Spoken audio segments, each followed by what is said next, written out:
Hi, today we are going to share about free space management. Let's go!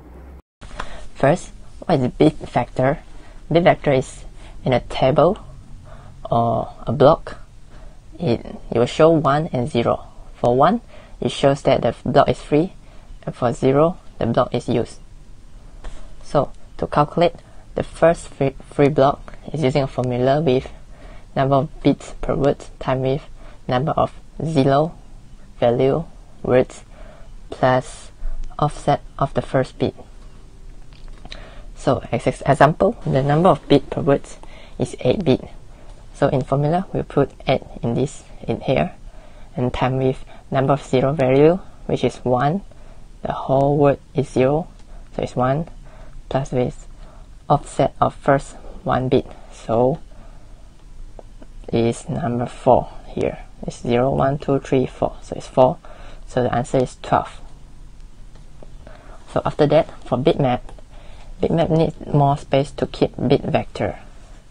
So to find the total space of bit vector n, we can find it from based on the disk size and block size. So the calculation is disk size divided by block size. Then we can get number of blocks, or we can see how many bytes we have. For linked list, it used to keep 3 blocks only. To get 3 block, must get the first block in list. So the linked list is actually the 3 blocks. So the first is free space list head. So the free space is the gray space. So it will link and create a linked list for the empty blocks like 2, 3, 4, 5, 8, and consequently it will link up together for the free space. So for grouping, it's a modification of the free list approach, and it stores all the address of n free blocks in the first 3 blocks. The first n1 is usually 3 blocks, and the last block contains the address of another 3 blocks. So example, the number 3 block list is 2, 3, 4, 5, 8, 9, 10, 11, 12. So for the blocks, the first one is 2, so as the rule here, the first blocks is usually the n1, so number 2 is block 2. So continue with 3, 4, 5, 3, 4, 5, and the last one from the rule is last block contain another 3 blocks, so it's block 5 and continue 8, 9, 10, 8, 9, 10. The last one is 10, it will continue here, so it's block 10 and 11, 12, and not listed.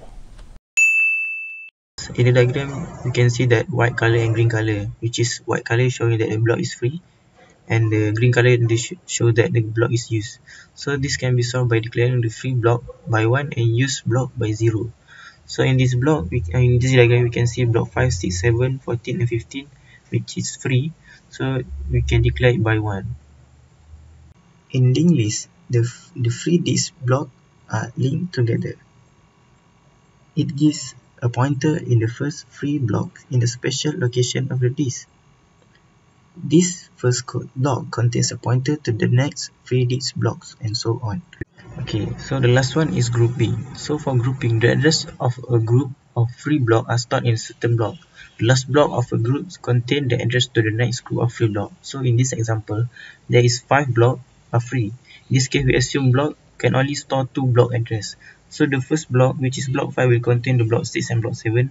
So the next block, which is block 7, will contain block 14 and 15. So we have 3 of these. One is bitmap, one is linked list, one is grouping. So I will talk about the advantage and disadvantage. First of all, bitmap. It is very simple to implement bitmap. Next, linked list. So the advantage of this linked list is it has a very dynamic data structure. So it can grow and shrink runtime by allocating and deallocating memory. So right here, basically this is very flexible. Next is grouping. The advantage of grouping is very fast to implement it, because it is indexed into one single block, then it's indexed quickly. Next, bitmap. However, bitmap has its disadvantage. One is poor scalability. In terms of size, as it grows big, it becomes slower. Next, for linked list, it is transversal. So because it is not efficient, it needs time to read a lot of I/O time to read in order to speed up the list.